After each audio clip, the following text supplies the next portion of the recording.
Well, hello. Isn't this nice and cozy? Oh, you can't even see the candle. I've got a candle. This candle, this shirt, this ring light that's holding up my phone, all brought to you by Christmas. I'm trying to switch it up. I get bored of filming in the same two locations all the time, so here we are. This is the broader living room that you haven't seen before. I'm gonna try and be quick about this because my editing software that I'm using to edit my Best Books of 2025 video is just not working, and so I'm gonna have to edit this on my phone probably, and so I want to keep it short and sweet, which is probably gonna be difficult because I read 23 books in December. Let's do the stats real quick.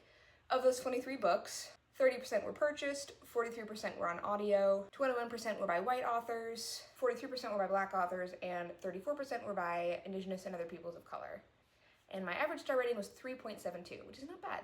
I actually didn't have any below a 3-star this month. I saw the first book that I finished in December, and this video might be longer than planned because I do have a lot to say about this book, but it was The Improvisers by Nicole Glover. I started this in November and finally finished it in December. I'd read The Conductors by Nicole Glover, and I didn't really like it. It was just a 2-star for me, but the premise of this was so up my alley that I knew I had to try it. Nicole Glover's writing style still isn't exactly for me, and one thing that really annoyed me at the beginning of this book was not an issue so much later on, but I'm a big aviation history buff, especially like 20s through 40s. Like Golden Age of Flight is super interesting to me. It started with my dad loved that kind of thing, and so I got into it, and then I kind of did my own research into women pilots and stuff, and so I just read American Wings by Cherie L. Smith and Elizabeth Wein last year, and it covers a lot of the people that end up being characters in this book, and that really bothered me because the names are barely changed, and one of the real-life people, Cornelius Jeffries, I think it's Cornelius Jeffries, and then he was named Cornelius Coffey in this book, but it might have been the other way around. He was a real guy who has real descendants, and he was the love interest of a character in this book, so I just think that's kind of weird and disrespectful, and even though she barely changed the names, I knew who she was talking about, but he's not a major character. He's really only in the first chapter. And I had a few different issues with this book. I think I still rated it 3.25 stars because I think that it does have a lot of fun things about it.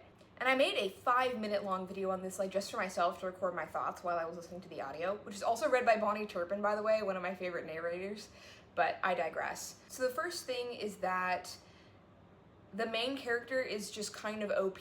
She's good at everything, and she always has a gadget or family member to get her out of her predicament, so you never feel like she's in danger at all.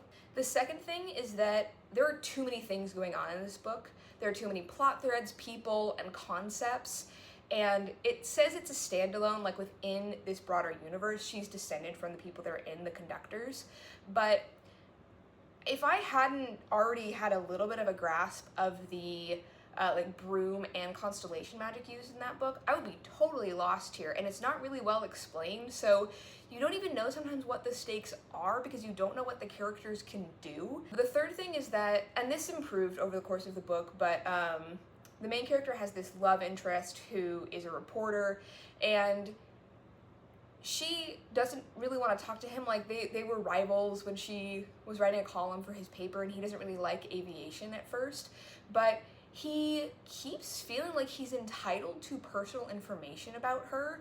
Like he's trying to get like the scoop or whatever, but it's like about her family and her past, and he has no right to any of that. And it gets better, and he becomes like more respectful of her and her competence over the course of the book, but that was just so weird to me. And then the third thing, which I hadn't yet gotten to when I was making that review, is that the last like 3 hours of this book on audio is a locked room murder mystery. I guess it ties into my point that this book has too many things going on. There's a location in this book that the main character grew up on, which is really cool. It's this all-black island in New York. It's a little bit like Martha's Vineyard, and her family owns this like historic inn that gets cut off from the rest of the island at high tide. I love that concept. It's great. And so she invites all the suspects to stay the night at her like hotel. What could go wrong? And they get cut off for a few hours while the tide is high, and then a murder occurs. Shocker. And it's so like a weird little like novella added on to the end of this book.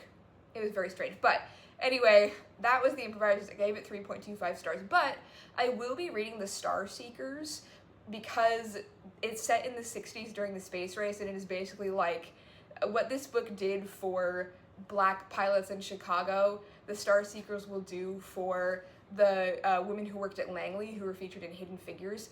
And I love learning about the computers in Langley, so I have to read it.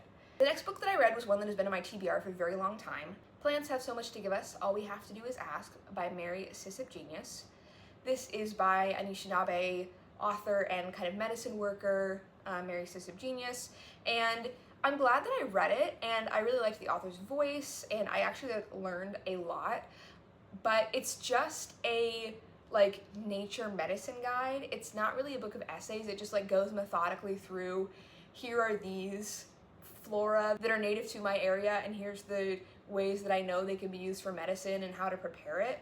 And that's interesting, but I should have read it more as a guide than just like reading it all the way through, because I did have to push myself a little bit. So I ended up giving that one 3.5 stars. Next was Whiteout by a lot of people. Let me read it off. Angie Thomas, Danielle Clayton, Ashley Woodfolk, Nick Stone, Nicola Yoon, and Tiffany D. Jackson. I read this one for my Holiday Romances vlog, so you can go watch that one for my reaction on it, but it was fine, it was cute, it was YA, I wasn't the target demographic, and I gave that one 3 stars. I then read Landmarks by Robert McFarlane. This was the last book that I owned that I hadn't read by him. I just bought Mountains of the Mind, which is his first book, so I now own another one by him that I need to read. And I really liked this. Like, I always love his language, and I thought that the language was beautiful, but it's kind of 2 books in one, and it's not what I expected, and it's not what I think that it could have meshed together a lot better. And the book that I thought it was is the book that I wish that I had read, but interspersed with his like chapters and essays are all of these wonderful glossaries of local words for place.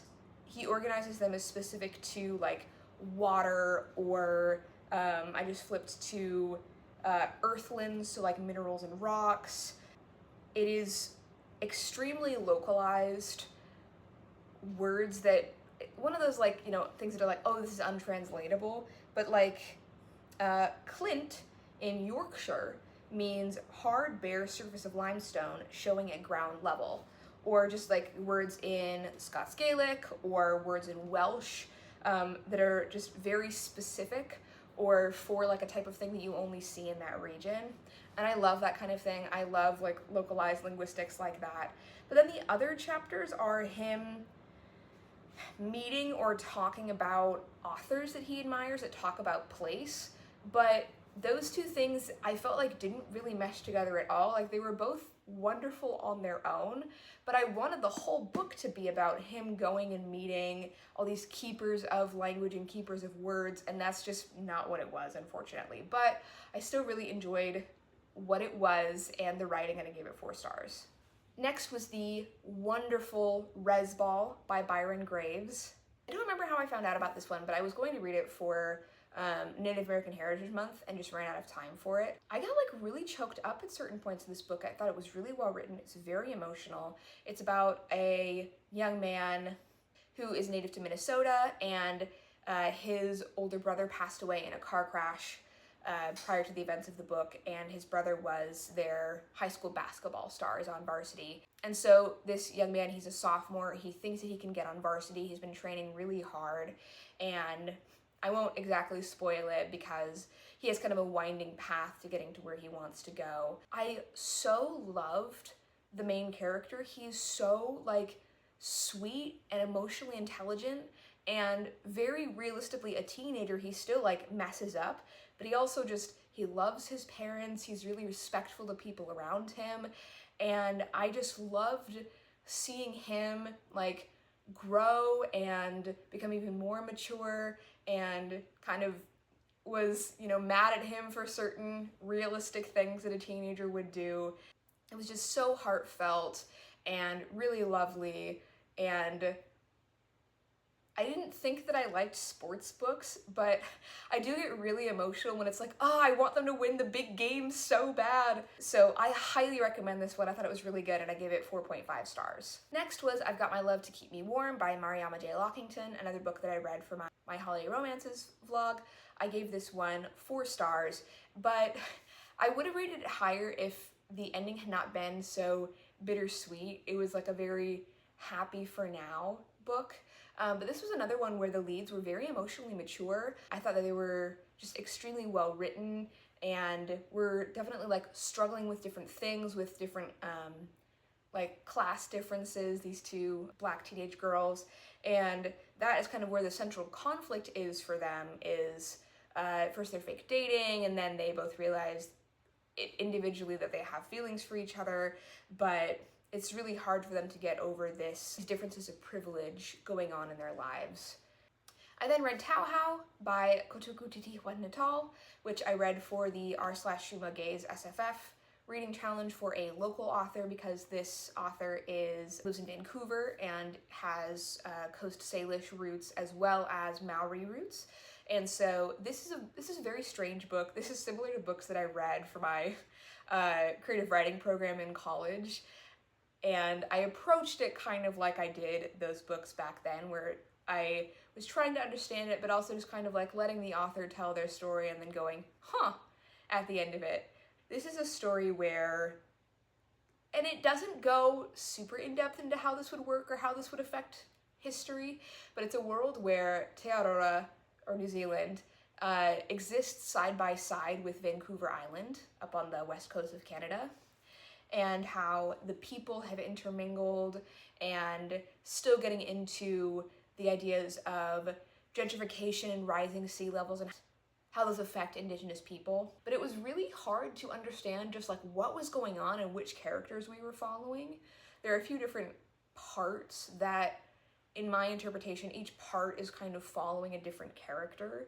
And they were all, I believe they were all women, and some of them were queer, and all of them exploring like a lot of relationships with their mothers or relationships with their grandparents. But it was not a like plot book. It was more like an ideas or like specific little moments book.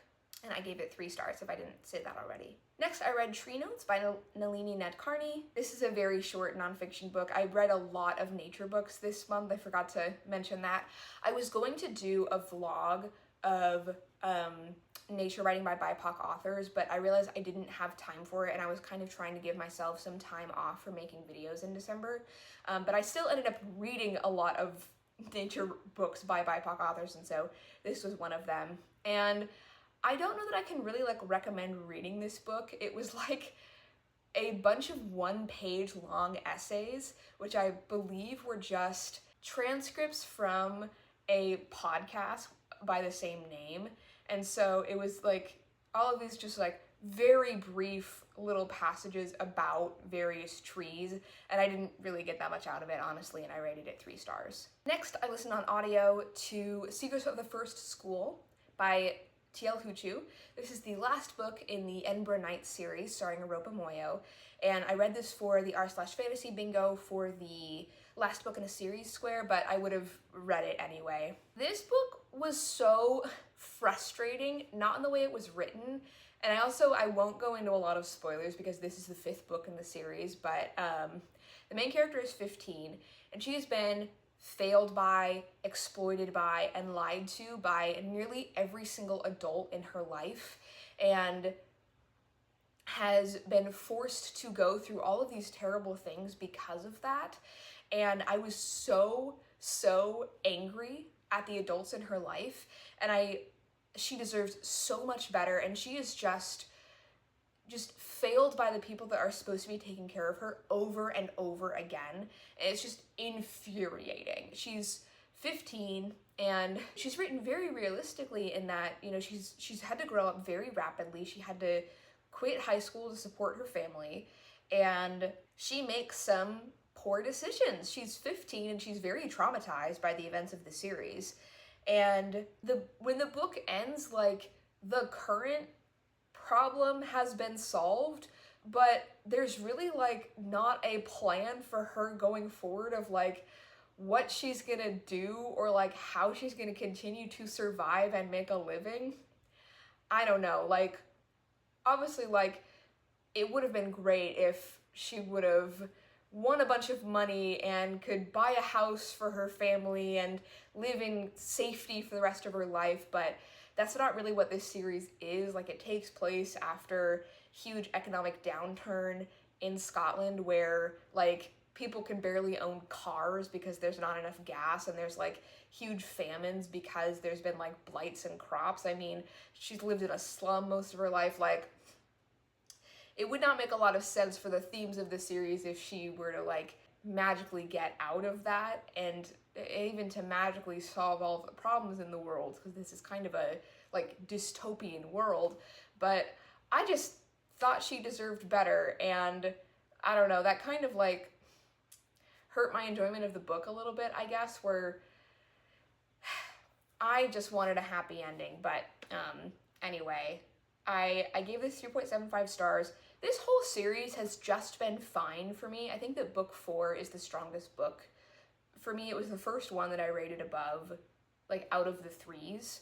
I think there are a few too many things going on, and there are a lot of, like, character names that we're supposed to remember from previous books that are people that I just don't care about. It is basically urban fantasy, and so I think that's kind of, like, par for the course in this genre. I next listened to The Lie of the Land by Guy Shrubsole on audio. I got this audio is read by the author, which is very cool. I read The Lost Rainforests of Britain by this author last year, and when I was looking him up, recently I found that he had actually written 2 new... This audio is read by the author, which is very cool. I read The Lost Rainforests of Britain by this author last year, and when I was looking him up, recently I found that he had actually written 2 new books. So I have hit the other one on my TBR, and I read this one, and this is like exactly what I was looking for. It was another nature book, but it's more about like policy and conservation in England, and how the like unique challenges of England versus the rest of the world, and how that has affected environmentalism and the environment in England. And just like when I'm reading a historical romance novel, and there's dukes and earls everywhere, but then you look at like the modern day, the dukes and earls being the huge landowners of like great swaths of Britain. Also, the crown is like the biggest landowner in England, and how they just don't care for the land, and in fact make it worse by like releasing tens of millions of pheasants into the environment to shoot. Not even like are born every year, or that they like breed every year, that they bring into England from other parts of the world, that they release every year, like 53 million pheasants every year introduced into the British ecosystem. Absolutely horrible. So this very effectively lays out all of these things, and then lots of solutions that people and policymakers can take. And so this was not necessarily things that I could do, but I did think that the content of it was very interesting, and I gave it 4 stars. Next was The Leaving Room by Amber McBride. This is a book in verse. This is about a young woman who is what's known as a keeper, where she has this like little room that she's able to kind of like manipulate, but she can never leave it, and kids show up who have passed on, and she is helping to move on to the next phase of existence, whatever that may be. And she kind of like gives them whatever they need to help them feel like safe and ready to move on. And then one day a door opens, and she meets another girl who is also a keeper, and their rooms and lives kind of like mingle together. It's very short. I finished it in a few hours, if that. I didn't realize until I got this book that this author also wrote Me Moth, which I read a few years ago, and I think kind of the same issue that I had with that book is in this book, and I think she improves on it, but the prose is too purple for me. It's like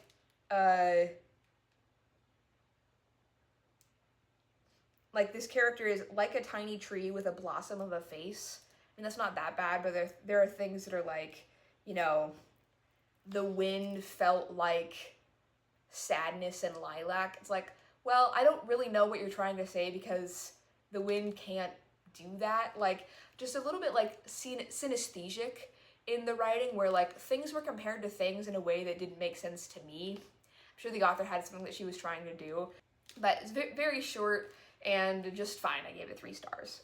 Next was another piece of nature writing, Uprooting by Marshall Farrell. And this was really lovely. This is one of my favorite books that I read this month. It is kind of a year in the life of this author who's a Black Caribbean woman who's lived in the UK for a long time, and she and her family buy this house in the English countryside in December 2019, and the story of one surviving through lockdown and then also finding solace in her garden. It's this lovely house with a big garden, and how that helps her through COVID and, you know, being a mother with a husband who is a doctor in COVID wards. But also intertwined throughout this book are these really beautiful musings on race and being a Black Caribbean immigrant in the UK, and how that ties into, you know, plants and food and nature, and also reckoning with the racial reckoning that we had in 2020 with the murder of George Floyd. And you wouldn't necessarily think that like English garden and Caribbean immigrant and like race could all be tied together as topics, but they were really beautiful, and I thought the writing was gorgeous. I would definitely read more by this author, and I just think it was like just kind of a perfect little book, the way that it goes from December 2019 to December 2020, and you see the entire evolution of this garden over all the seasons, and this author musing with, you know, her own family and her history. It was great. I gave it 4.25 stars. Next was the first book in the Crown of Stars series, King's Dragon by Kate Elliott. I have a much longer review for this that will be in a future vlog that I'm working on, so I won't go super in-depth into it because I don't want to spoil anything. I have a lot of thoughts about it. It's a very long book, but it's just a great, like, classic high fantasy with lots of characters that are super interesting and I thought easy to keep track of.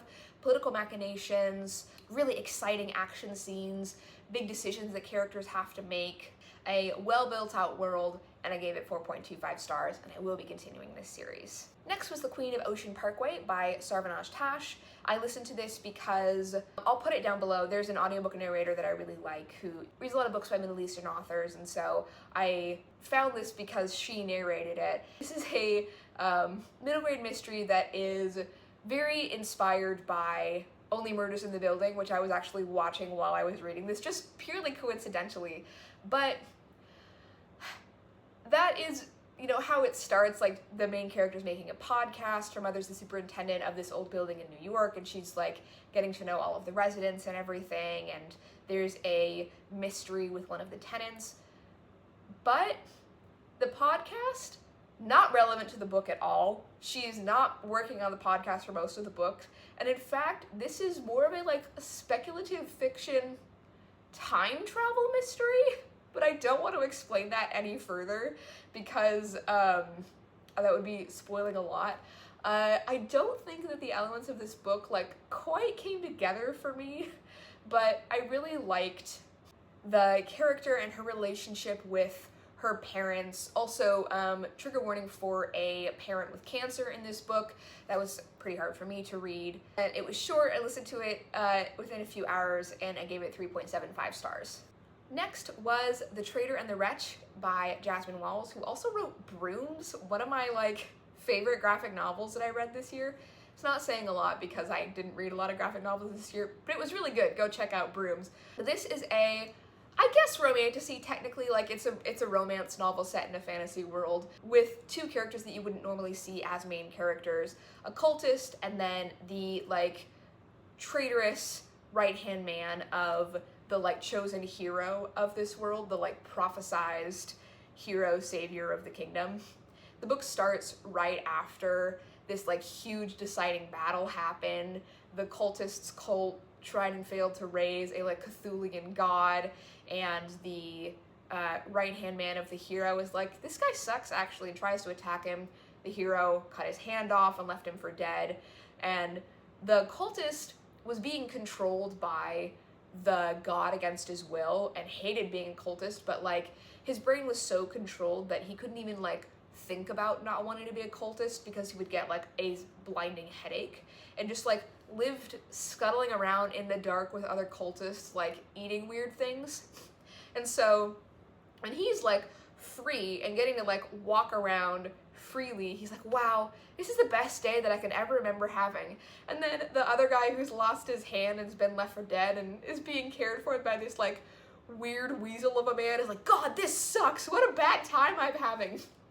And so the contrast of that was really funny, and just the way that the one character doesn't trust the cultist, but then it like really grows believably into a romance like fairly quickly. It takes like 2 weeks, but just a fun little like book, kind of in the vein of fan fiction. It's like it's almost like fan fiction of the fantasy genre, you know. It's like the author doesn't have to explain a lot about the world, you know how the world works, but they're walking around like in glowing caves and in sunlit forests, and it was just a nice time. I just enjoyed myself while reading it. I bought this for myself for Christmas and it was just enjoyable. I recommended it to my friend who's a DM, and he like immediately bought and read it and loved it, so shout out to you, Robert, if you're watching this. And I gave this 3.75 stars. I'm coming to the point where I'm talking a lot, so I'm getting stuffed up, so excuse me if I sound a little bit congested. The next book I have a lot to say about was The Death of the Author by Nnedi Okorafor. Nnedi Okorafor and I don't really gel with her writing, and I can't exactly tell you why. I read the entire Binti trilogy. I tried to read Akata Warrior 2 or 3 times and just kind of bounced off of it. I also tried reading Who Fears Death, kind of same thing. I don't think there's anything wrong with her writing. I'm so happy that she's had the success that she's had, but I was interested in Death of the Author because it was getting all of this press. It's this premise where this Nigerian-American woman writes a sci-fi novel about robots. It's a huge success overnight, and interspersed with her story is excerpts from her novel about these robots.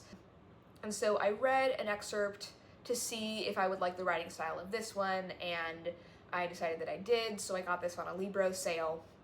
Ultimately, like getting to the end of the book, this is quite a long book, I don't think that the contemporary plotline really worked for me.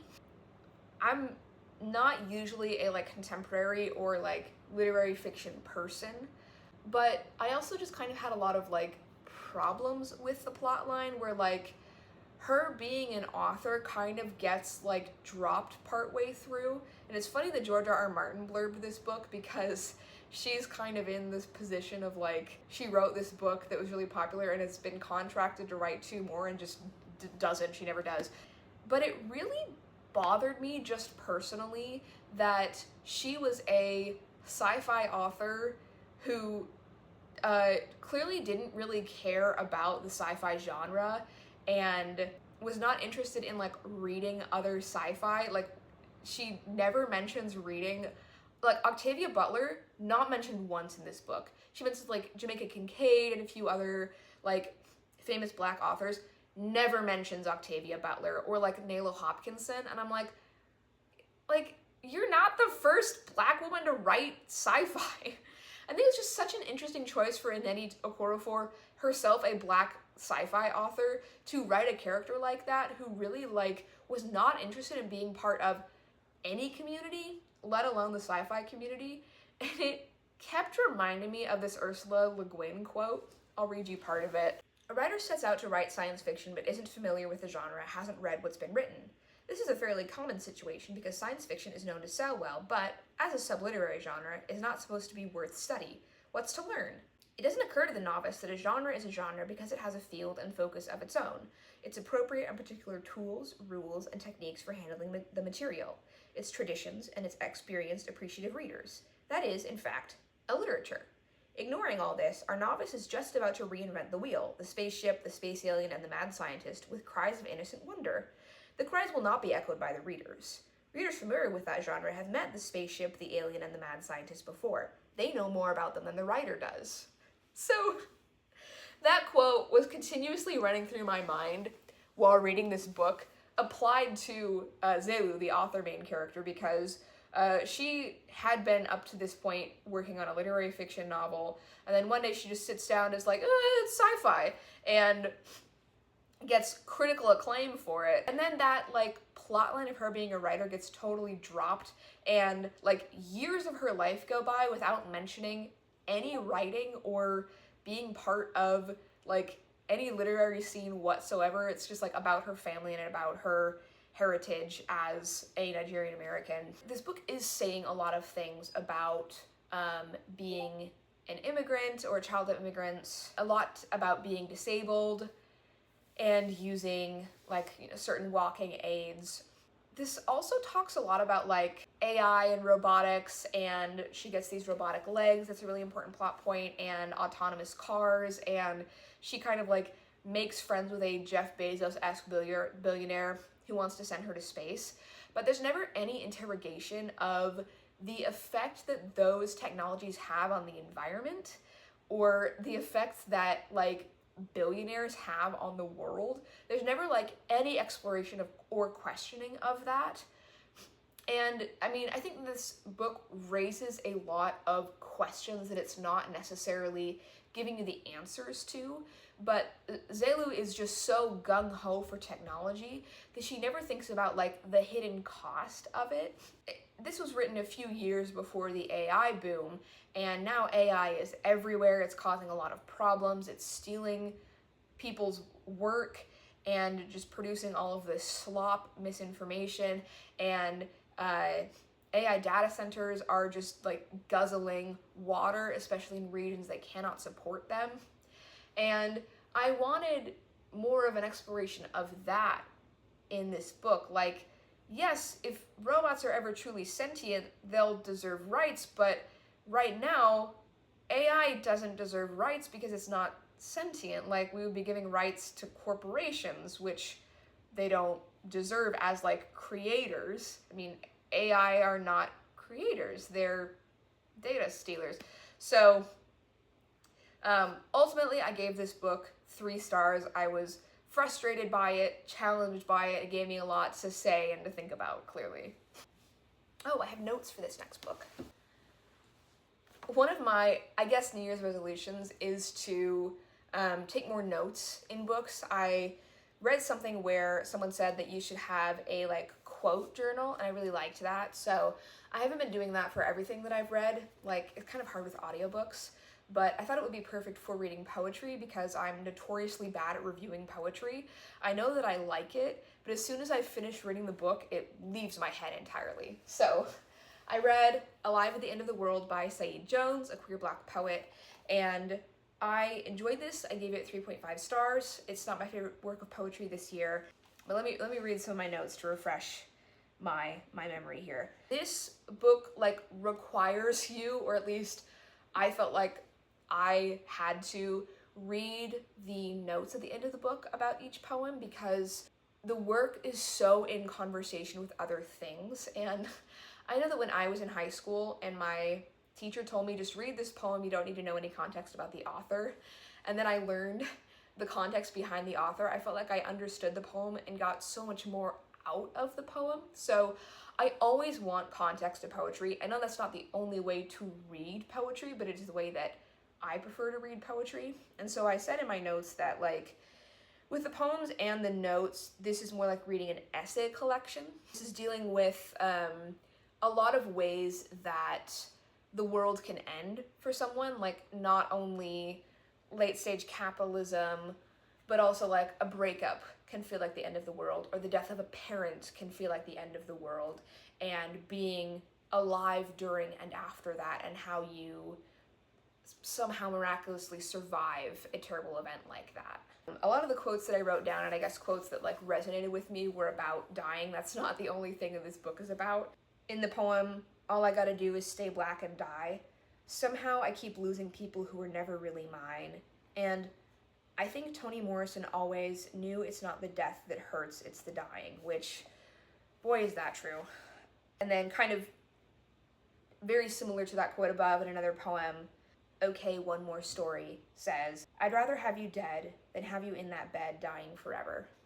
If you've ever had a parent or a loved one die on hospice, like I unfortunately did, that is extremely real.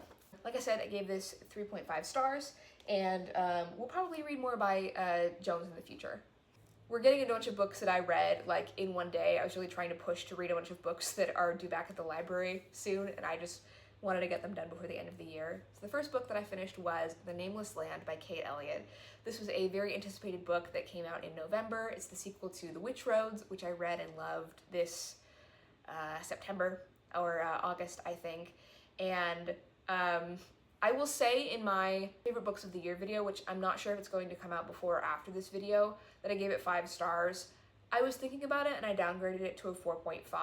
It's still a favorite of the year, and I just thought it was so well written and had so many great things that I love in fantasy, and these adult characters were going to all of these like fantastic locations, and so many things happen where there's a big plot point, which I absolutely cannot spoil, that I called because I was like, I don't think this book can end any other way than this thing happening, and I was right.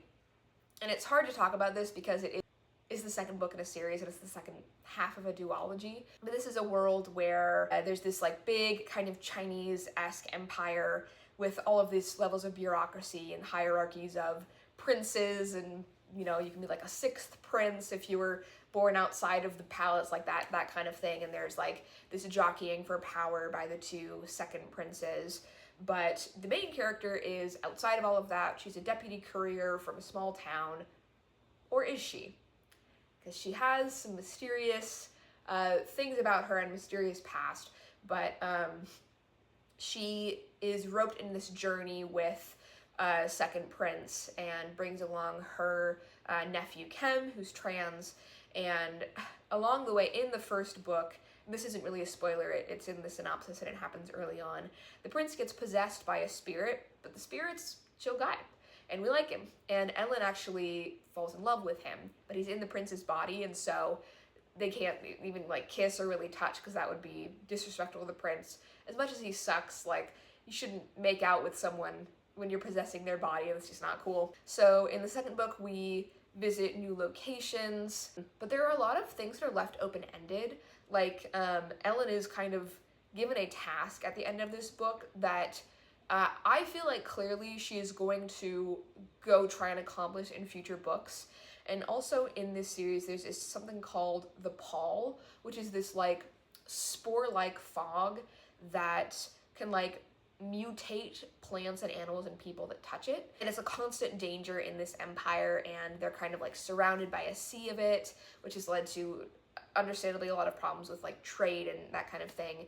And we don't get an answer to what caused it or how it works, and so I think in future books that is going to be explored, but it will be a different series than this duology, and it does wrap up satisfactorily, but I want more, and I definitely want to read more about these characters.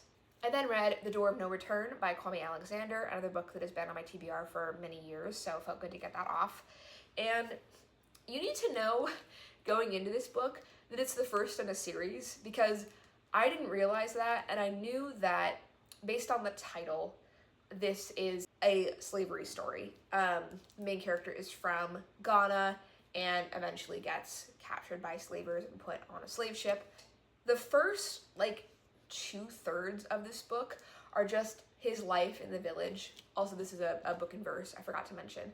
And his relationship with his brother and relationship with his cousin who's a bully and this girl he has a crush on. And I kept waiting for the other shoe to drop and the bad thing to happen, but it felt like the first part of this book is so divorced from the plotline that I knew was coming, but I didn't realize that it was the first in a series, and so it made a lot more sense that the first 2/3 are like obviously setting up things for later on in the series, not necessarily things later on in this book. So that was just a different expectation that I had going into it, and I gave it 3.5 stars.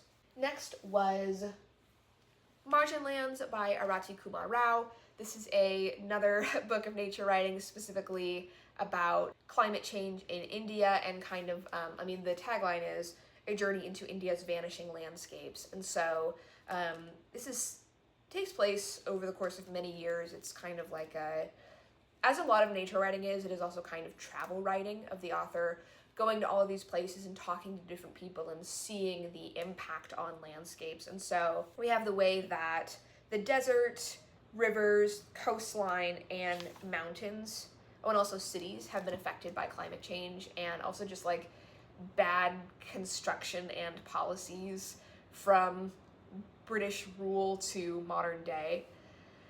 And this book should have like worked for me better than it did. It's probably that I kind of read it in a hurry. I was trying to finish it by a certain time, which didn't really do the book a lot of favors.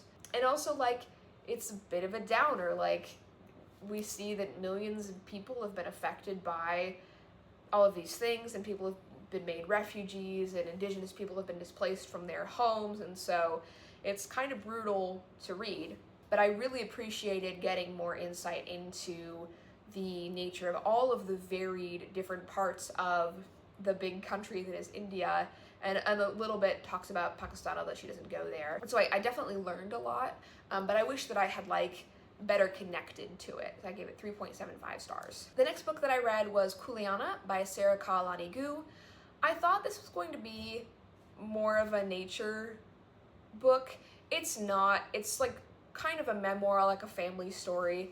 It's about the author's like relationship with her native Hawaiianness, and really specifically about this property that's in the family. It's near this really small town in Maui called Hana. It's on the coast, and this land has been passed down through her family for generations since it was gifted to them by King Kamehameha in the 1850s, and they were tasked to preserve it and take care of it. And the book talks a lot about development in Hawaii and how billionaires buy up properties that they only go to once a year, and then that drives up property prices for everyone else. And like housing prices are 3 times higher in Hawaii than they are in the US, and how so many like native Hawaiians can't afford to live there. They live in tent cities on beaches and then go to work at resorts during the day, and how just shameful that is for the government to put on them and not try and help and not try and curb these rising property taxes, which is something else that the family is dealing with, and how there's this finite amount of space, but the Jeff Bezoses have bought up so much land that could be used for farms owned by indigenous people or places that indigenous people could live instead of in tents on the beach.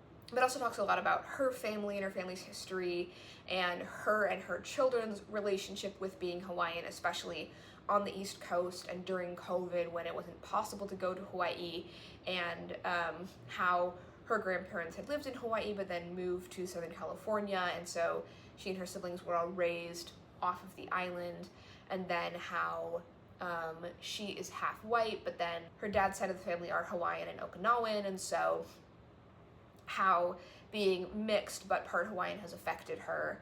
I listened to it on audio. It was read by the author, and it wasn't grabbing me like other topics do, and that's not a fault of the author or a fault of the topic. It's just not something I would normally read about. Like, I thought it was more, like I said, going to be about nature. So I rated it at 3.5 stars.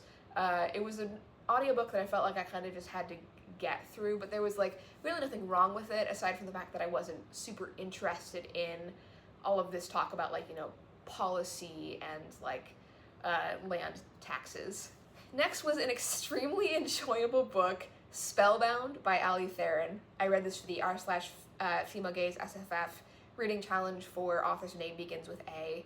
This is a historical gay romance set in the 1920s, and it read, and I say this with the highest of compliments, it read like fan fiction, but when you find a really well-written fic on AO3 and it has you giggling and kicking your feet and going like, this author is so good, like, that's how I felt reading this book, but it had been published.